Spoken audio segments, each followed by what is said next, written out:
First of all, hats off to Northwestern. Congratulations to Pat Fitzgerald, his team.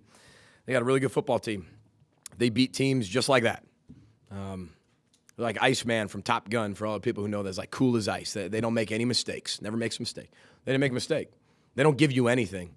They make you play a perfect game, and we weren't capable today of playing a perfect game. We didn't.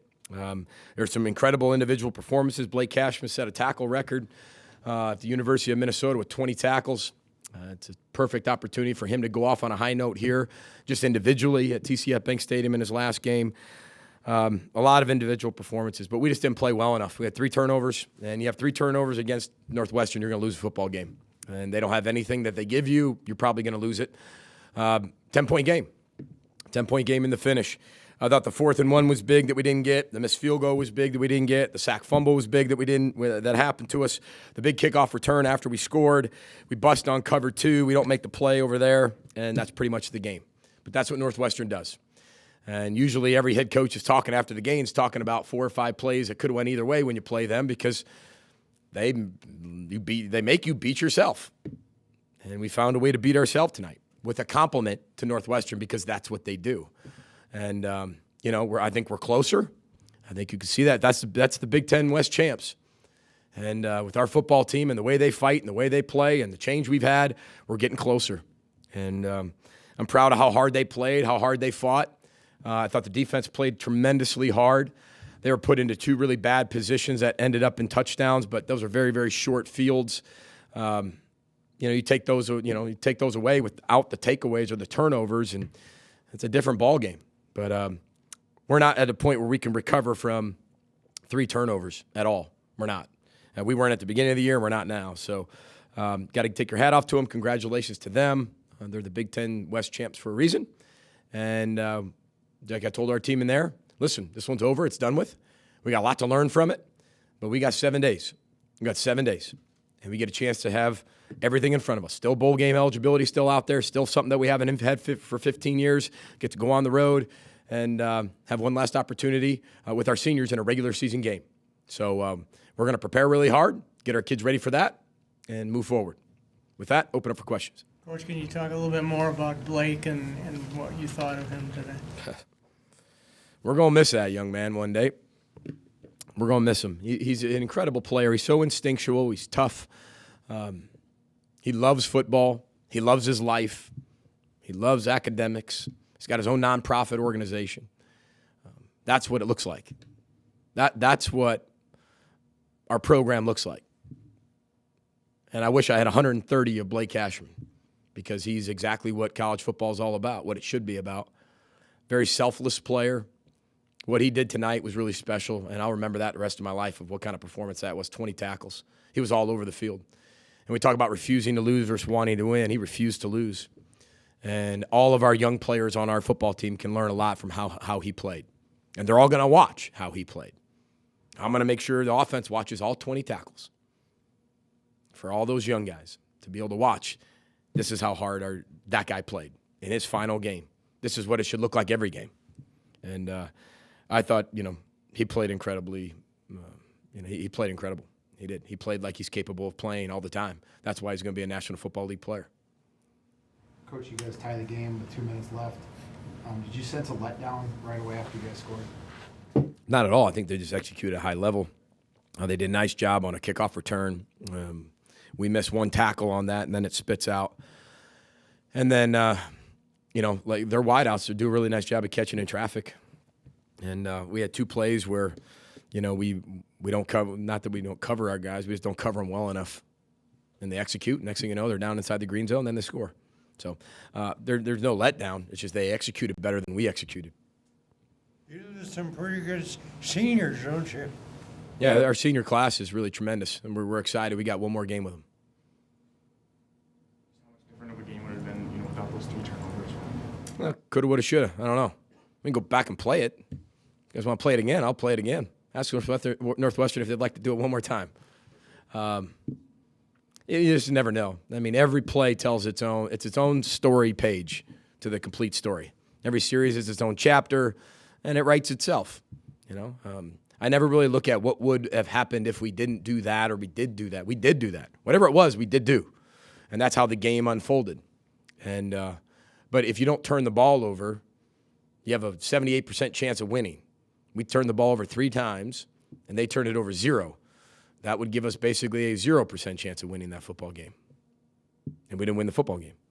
It's been a key statistic the entire year. That 78% statistic, when we win it, we're 5-0. When we lose it, we're 0-6. That's just the way. And we have to learn how to win games. And I'm not just saying win a few.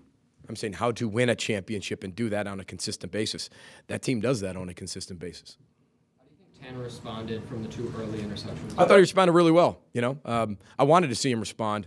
He had no choice. The one is a little bit different. It's a bad throw, bounces off a ton of people. Those are hard to put. Okay, that was a bad read, bad throw. It bounces off everybody, and then they pick it off, make a really good play. Hard to be able to put that on quarterbacks. You put the missed throw on them. That led to the interception. But then the other one, that was just a tough read, bad throw. And at that point, he came back and responded very well. They have really good pass rushers. They have a really good D-line. They were able to get some pressure on us with 4. They kept everything in front of them. Too many drops at certain moments. But again, I don't sit there and look at any one play and say, man, that was the one, except the 4th down that we don't get, which I figured we had to go for it on that. Missed the field goal, the sack fumble, the kickoff return after the half, and the cover 2 bust. Those are the ones that I look back on like, And the cover 2 thing, Jordan Holland's just trying to make a play.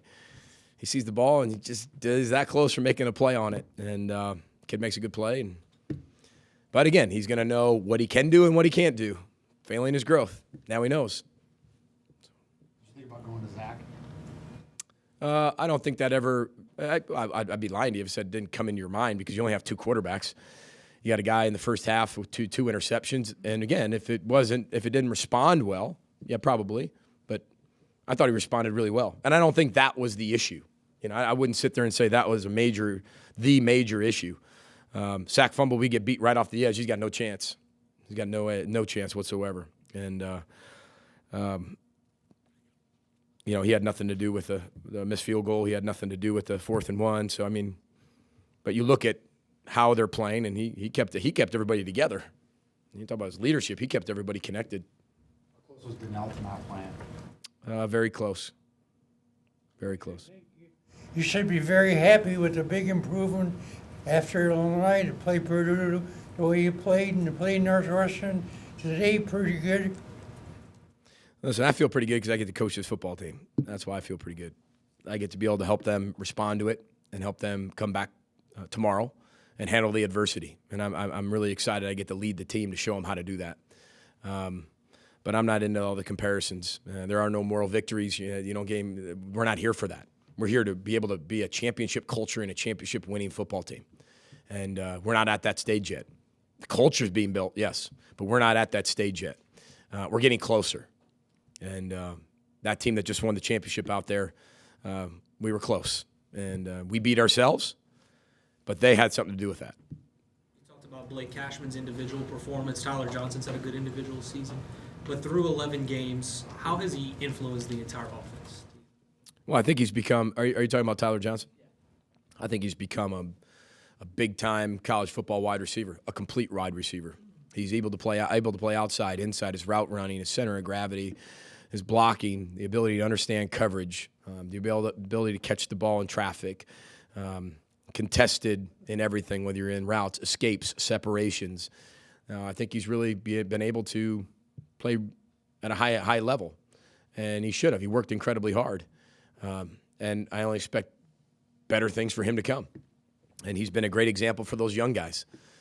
Again, I think you see the difference between a guy who's grown up and some of the young guys who aren't grown up yet. They're getting there, but Tyler's a junior. Tyler's had a lot of experience. He's had 3-4 years in the weight room. These other guys have not yet. So I'm really excited about the future of these young guys. And Tyler's a great example of them, of showing them, hey, listen, perseverance pays off. And last year I thought Tyler was inconsistent at times, but really good in terms of just being a complete wideout. This year, I think he's become a complete wide receiver, a go-to guy, the main attraction. We call him the bell cow, and you need a bell cow on your team, and he's that guy. Now we need the other guys to continue. They have been at times throughout the year, but even that consistency's got to be. And I think we'll have that as time goes on. But time is your enemy. Time is your best friend, but it's also your enemy when you do it the way we're doing it with as many young players and committing to it. How much has dialing up some pressure packages added another dimension to your defense? Say that again. I'm sorry. How much has dialing up pressure packages kind of added another dimension to your defense? Well, we like to pressure, but when you pressure, you got to be okay on the back end. And I said at the beginning of the year, depending on if we could stay healthy in the secondary and depending on how many of our young players could help us, not only help us at a high level, would depend on how much we pressure. And, that dictates everything. But when we do pressure, we're getting a lot more push than we did in years past. And I think we're year past or even the beginning of the year. We're getting home. We're creating somebody to get out of the pocket. We're creating a sack fumble. We're creating a sack. We're creating a negative play. And I think we held them to under 100 yards rushing. But again, this is how they win football games. I mean, their total yards was 325. Ours was around 300. Those are two defenses going at it. What offense would turn it over more? We did. Name of the game. Story of the game. On the 4th and 1, you guys shift. Was that supposed to be an unblocked guy, or did he make a play off the edge? Yes and no. Our guy just doesn't see him. It came a little too late, and they got us. Made a great play. One more for Coach. Coach, Northwestern has a history of winning consistently in November. How does a program get to that kind of status or level? I mean, you're going to hate my answer. Cultural sustainability. The guy's been there 13, 14 years, and he played there.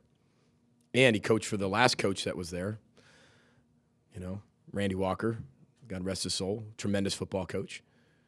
And he got that as a player with Pat Fitzgerald to be able to instill that in, that's how we're going to do it. I mean, I can keep saying it over and over. The teams that win in our league are the teams that have the sustainability over a long period of time. You have to earn that, but they have that over a long period of time. It's against our society. It's against what the immediate gratification. It's against all that. But those are the teams that usually have a ton of success in our league. And that's a credit to them and their vision. And, they do it their way. And their way has proven to be the right way. And you got to give them a lot of credit. I've known Pat Fitzgerald for a long time. When I was an assistant coach at Northern Illinois, I asked Pat Fitzgerald to take me out to lunch. He didn't know me from Adam. He took me down, I drove out to Evanston, sat me down for an hour, and taught me how to be a head coach. And that's what he talked about. Most of his talk to me was about Randy Walker, just about what he did as a player, what he instilled in people, and how he was going to set that. We're not going to make excuses anymore. We're going to do this over the long period of time. We're going to do it our way. We're going to do it with our type of kids, and we're not going to compromise that. And everybody who's had success does that. Coach, I apologize. We'll finish with Andy. Coach, wanted to ask about Terrell Smith. Yeah, he was a little banged up, and we felt like it's hard. A lot of these freshmen bodies aren't ready to be able to go through a whole 12-game season of starting, and you start to see a lot of them. I mean, Rashad Bateman had the flu yesterday and today. I mean, it's amazing what he pushed through, and Terrell Smith, same thing, and he had a lower leg injury that played through last week, but you could tell it was hindering him a little bit. Going to this week, he got a little bit better, but again, it's I don't want to put him at risk, and then if something happens there, then all of a sudden you're thinking future too. So I thought, Coney and Keandre held it down. I thought they played well. I thought they could have done some other things better, but they played well. I thought Chris Williamson, consistently for the second game in a row, I thought he played pretty well by watching it from just my naked eye, by when I'm down on the field. But again, we got a lot to learn from, and we got to get our guys healthy. We got to get them back, and tomorrow we'll go back to work. And I told them in the locker room, here we go. We've got 7 days left to be able to create something really special, and that's what we're going to do. So, row the boat, Sky Mile, go Gophers. Thanks, everybody. You got it.